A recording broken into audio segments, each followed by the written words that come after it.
Kok besar. Jadi saya kalau ke ibu, kalau Kayak bisa, yang gula begitu, mau talut. Iya. Langsung aja mau talut.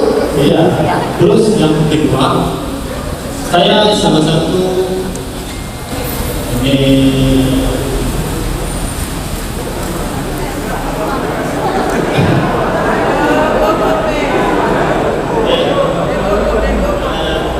Fokus, fokus.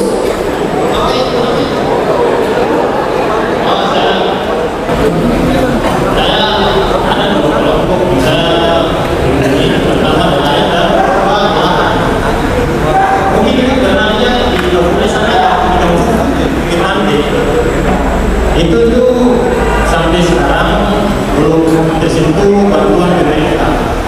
Mau apa? Mau apa? Kalau saya bisa diminta untuk menempatkan Bogor begitu atau sama kita kalau bisa mungkin itu saja saya sampaikan kepada itu. Ya, nanti diinventaris saja, Bu Sri inventaris, nanti lihat dinas mana yang punya, ya. Kalau untuk talut usulkan saja. Kemarin yang Jambula itu dia sudah dapat. Tahun ini akan dibangun 3 talut senilai 20 miliar di Jambula. Tahun ini sudah dapat dari Kementerian PU. Jadi kalau yang sana mau usulkan aja. Terima kasih banyak. Ya, terima kasih. Ya, lanjut.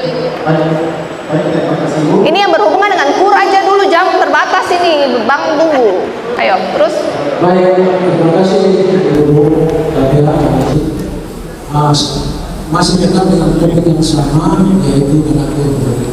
Saya pribadi sebenarnya tidak keberatan. Tadi harus saya bilang, Ibu sudah presentasikan untuk dalam KUR setorannya per bulan itu ada yang 600 sampai ke 900. Nah, kalau saya lihat dulu itu tahun 2016 sampai 2013, saya lagi 2023 pendapatan kita itu normal, stabil, ya. Tetapi di 2024 sampai 2026 akhir awal ini pendapatan cenderungnya minim sekali, bahkan drop. Nah, khusus kita yang nelayan tuna, Bu. Faktor-faktor yang mempengaruhi pertama, ya, spot atau jangkauan tidak mancing itu dulunya 12 mil, sekarang bahkan kurang dari dalam kesana lagi. Untuk konsumsi referensi misalkan 2.400.000 per satu trip itu berapa? Agak sedikit keras, Bu, karena memang ini kemampuan kita, Bu. Yang kedua menyangkut dengan harga ikan khusus tuna. Harganya 42.000, sekarang anjlok di 30.000, 12 sampai ke 13. Tolong akan dulu bacanya dari Bangkalan sampai habis. Sebenarnya ada apa itu? Karena Ibu sebagai hukum pimpinan yang tertinggi Bangkalan, orang berterima kasih. Saya kebetulan perwakilan dari Jambula. Pertama, suara Ibu lebih mahal dari sekedar kertas. Ini sudah Ibu buktikan. Yang pertama 10 menit sudah tereksekusi, yang kedua underwater dimulai tereksekusi. Sekarang saya sedikit bingung. Bingungnya begini, ini kan orang memang utang ini, nelayan ini. Tapi yang ini kebijakan, nanti kita diskusikan lagi, Bu. Ya, ini kebijakan dari pemerintah. Saya tetap setuju saja, cuma dari presentasi tadi kalau boleh sesuai dengan pendapatan orang di lapangan, sehingga tidak memperhatikan nelayan, karena masing-masing nelayan punya skill itu berbeda. Orang kalau 10 orang melaut di sana, satu kelompok atau mereka itu biasanya salah satu orang kayu. Ada berbagai faktor di situ. Itu tergantung hati dan poinnya saya setuju. Hanya saja kebijakan ini tolong dengar keluar-keluar yang ada di sini, termasuk dengan itu tadi disampaikan oleh saudara kita. Terima kasih. Oke, yang pertama bukan saja Bapak yang bekerja, saya ini bekerja, Kepala BRI ini juga bekerja, kita ini semua bekerja, ada yang namanya aturan. BRI tidak bisa bikin kur di bawah 6%, tidak bisa. Tidak bisa juga setor suka-suka persentase dapat berapa, tidak bisa. Harus langsam, harus rutin. Jadi kalau merasa tak mampu, jangan ambil. Kalau merasa mampu, harus komitmen. Gitu yang pertama. Yang kedua, sama-sama mengail di rumpun yang sama, di titik yang sama. Satu dapat, satu tak dapat, itu sederhana. Saya ini anak nelayan. Dapat dan tidak dapat semua tergantung hati dan pahala. Tak boleh selingkuh, tak boleh berbohong, tak boleh putar-putar balik, harus jujur, harus sering berbagi. Kalau hidupnya baik, pasti rezekinya baik, itu pasti. Kemudian yang ketiga, cara untuk mengurangi biaya. Nanti tolong Pak Kadis duduk bersama dengan mereka yang bisa mewakili secara teknis, harus mencari masalah dulu, harus tahu penyebab masalahnya baru bisa tahu solusinya. Jadi yang bisa kita bantu, pastikan BBM subsidi ada, pastikan esnya ada, kemudian pastikan rumpun-rumpunnya dekat di bawah 12 mil, kita bikin dari Pemprov, kita yang bikin, sehingga saat ini kan saya dengar ada fee yang harus dibayar cukup mahal ya, 10% dari omset ya. Ya benar ya? Benar bukan? Kemarin 10% dari omset ya? Itu biasanya rumpun-rumpun yang diinvestasi orang per orang atau saya bilang swasta lah begitu, mereka mengakses untuk mancing di rumpun itu, kadang itu kesepakatan antara mereka dengan pemilik rumpun Ya, oke. terkait dengan berapa fee-nya itu. Iya, maksudnya kan kalau rumpunnya orang pemerintah yang siapin kan dulu boleh masuk situ tanpa bayar fee, begitu kan? Sudah mengurangi biaya kan? Ya. Rumpun akan orang siapin, bantu juga. Kemudian kalau ini saya usul saja, kalau emang harus melewati Batang 2, kenapa enggak base-nya di Batang 2 saja, mereka semua pergi di Batang 2, nanti seminggu sekali baru mereka pulang bangun cold storage di Batang 2 gitu, boleh enggak? Ya, kemarin kami sangat senang Dewan Pemerintah Kota akan mengusulkan salah satu titik kampung nelayan di Batang 2. Tapi beralternatif baru kemarin fokusnya di Rua, dan kemungkinan Rua di Kampung Nelayan Merah Putih ada di Batang 2. Di Batang 2 kemarin kita dorong kota alternatif usul untuk Batang 2. Kalau Rua sudah kemarin kita dapat informasi sudah statusnya level 1, mudah-mudahan bisa akan diimpus tahun ini di pertengahan atau di sekitar Mei sudah progres, yang sudah jalan 2 di Maitara sama Sulang. Terus ini izin Bu, kalau tadi mungkin nangkapnya masih di bawah 12 mil, diukur dari pulau terdekat di Batang 2, tapi home base-nya ada di Ternate, sehingga jarak jangkaunya jauh lebih jauh, mungkin bisa jadi 9, 7, 8, 90 mil laut dari home base, itu yang menguras BBM terkait dengan operasionalnya. Solusi? Ya, solusi memang salah satu kepastian adalah membangun sentranya di situ melalui program kampung nelayan. Di mana? Di situ tuh di Batang 2. Batang 2. Jadi home base-nya pindah Batang 2. Ya, kalau memang nelayan di Kota Ternate mungkin agak sulit jadikan itu sebagai home base. Kira-kira gitu. Oke, opsinya juga kita kembangkan Batang 2, ada Kampung Nelayan Merah Putih di sana, kita bangun cold storage di sana, yang mau home base di sana lebih dekat, yang tidak mau home base di sana, kita tambahkan rumpun dan berdoa. Ya, oke. Ada lagi? Dulu saya sampaikan, saya dari nelayan Kelurahan Sasa, perlu saya sampaikan sedikit, tadi sudah disampaikan oleh Pak Iwan dan nelayan itu memang curahan hati nelayan seperti itu.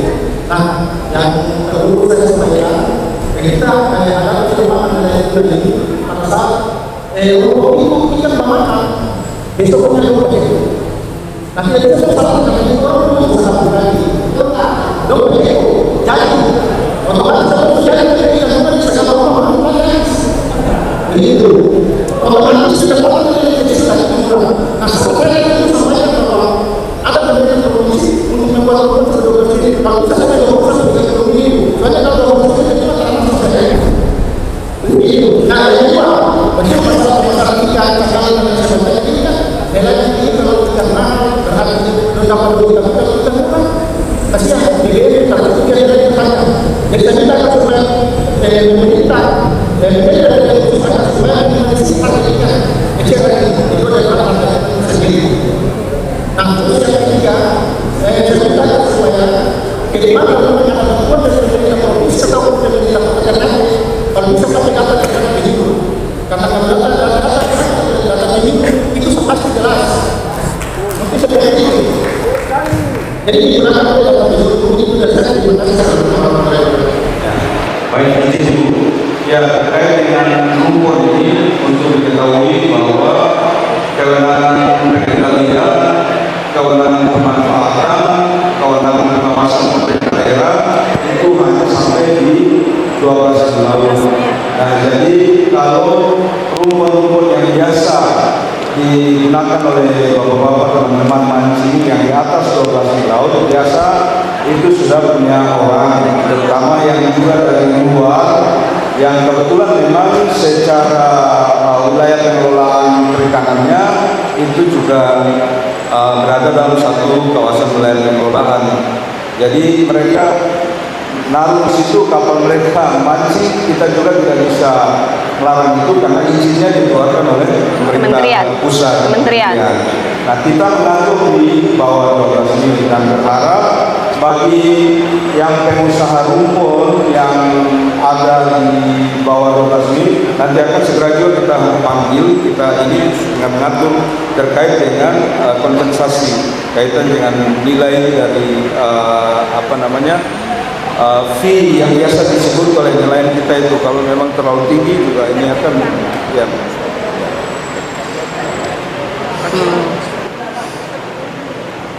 Ini harus ada pertemuan lagi lebih teknis terkait harga jual. Ini saya cuma usulkan diskusi, dibikin harga terendah berapa, harga tertinggi berapa. Jadi ada zona aman yang disetujui oleh koperasi atau pembeli ikan dengan nelayan semua. Jadi kalau ikannya oversupply dimakan semua masih koperasi atau si pengelola cold storage dengan harga yang disepakati terendah berapa, tertinggi berapa.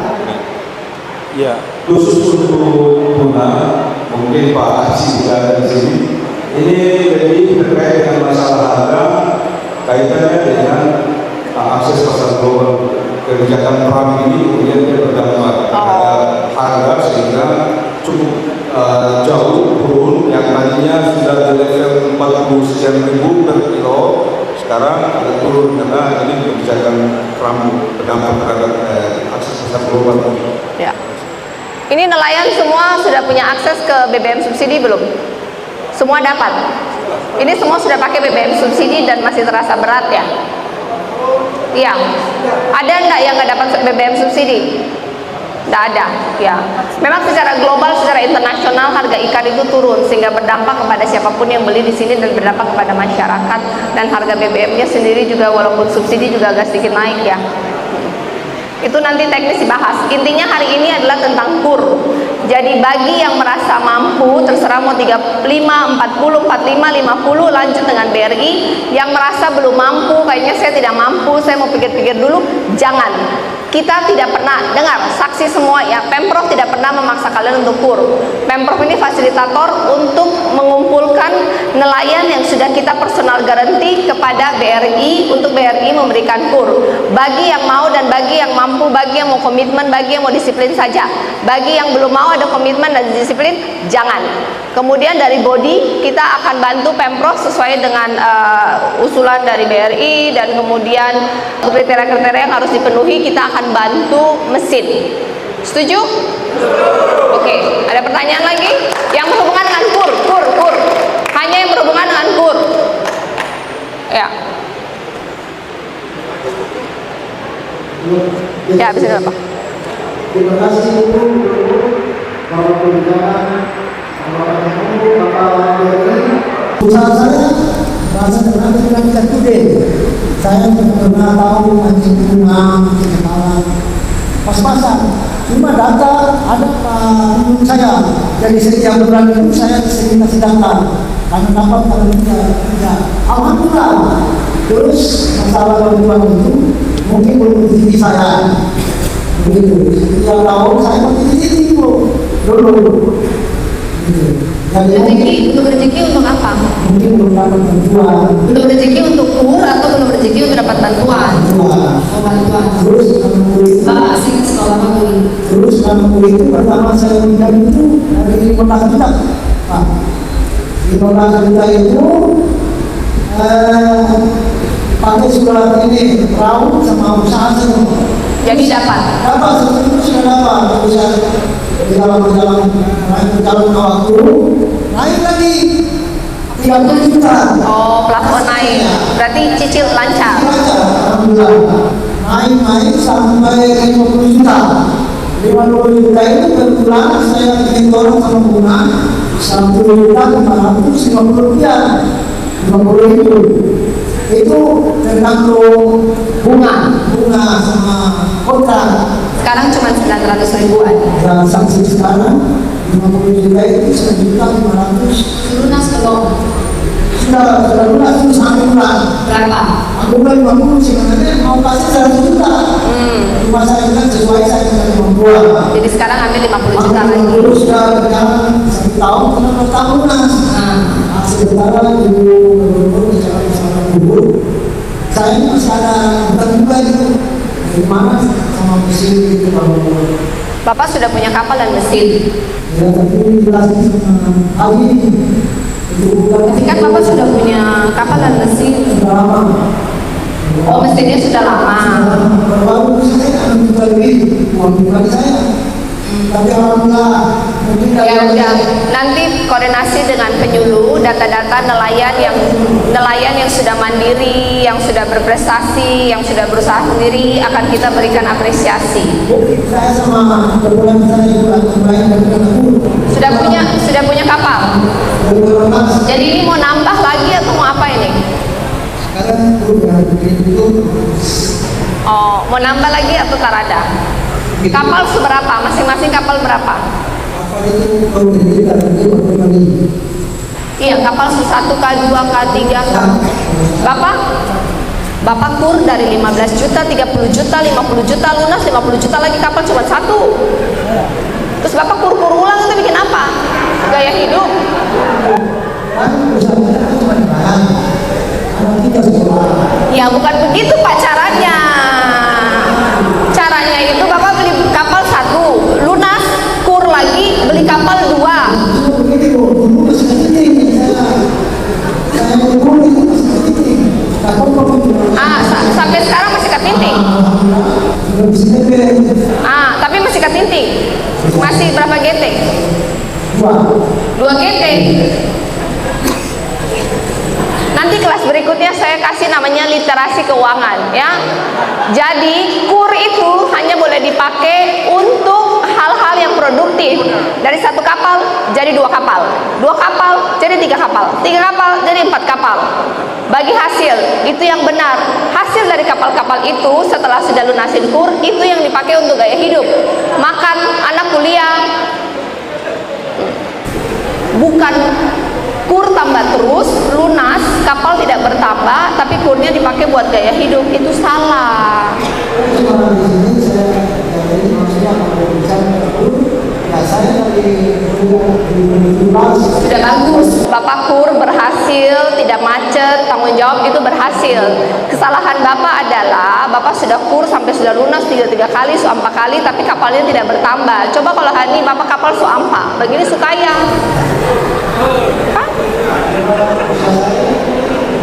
Karena usaha cuman itu, makanya kapal itu harus ditelurkan. Cari nelayan bagus, nelayan kerja kapal 1 bagi hasil. Hasilnya cicil kur lagi, lunas ambil lagi kur baru, cicil kapal ketiga, cari lagi nelayan yang bagus bagi hasil. Begitu baru bisa jadi pengusaha ikan. Tujuannya ini kan nelayan yang tidak punya kapal jadi nelayan. Habis itu nelayan yang sudah punya kapal berkembang jadi pengusaha ikan. Begitu tujuannya. Jadi naik kelas. Tujuannya itu naik kelas. Jangan kurnya nambah tapi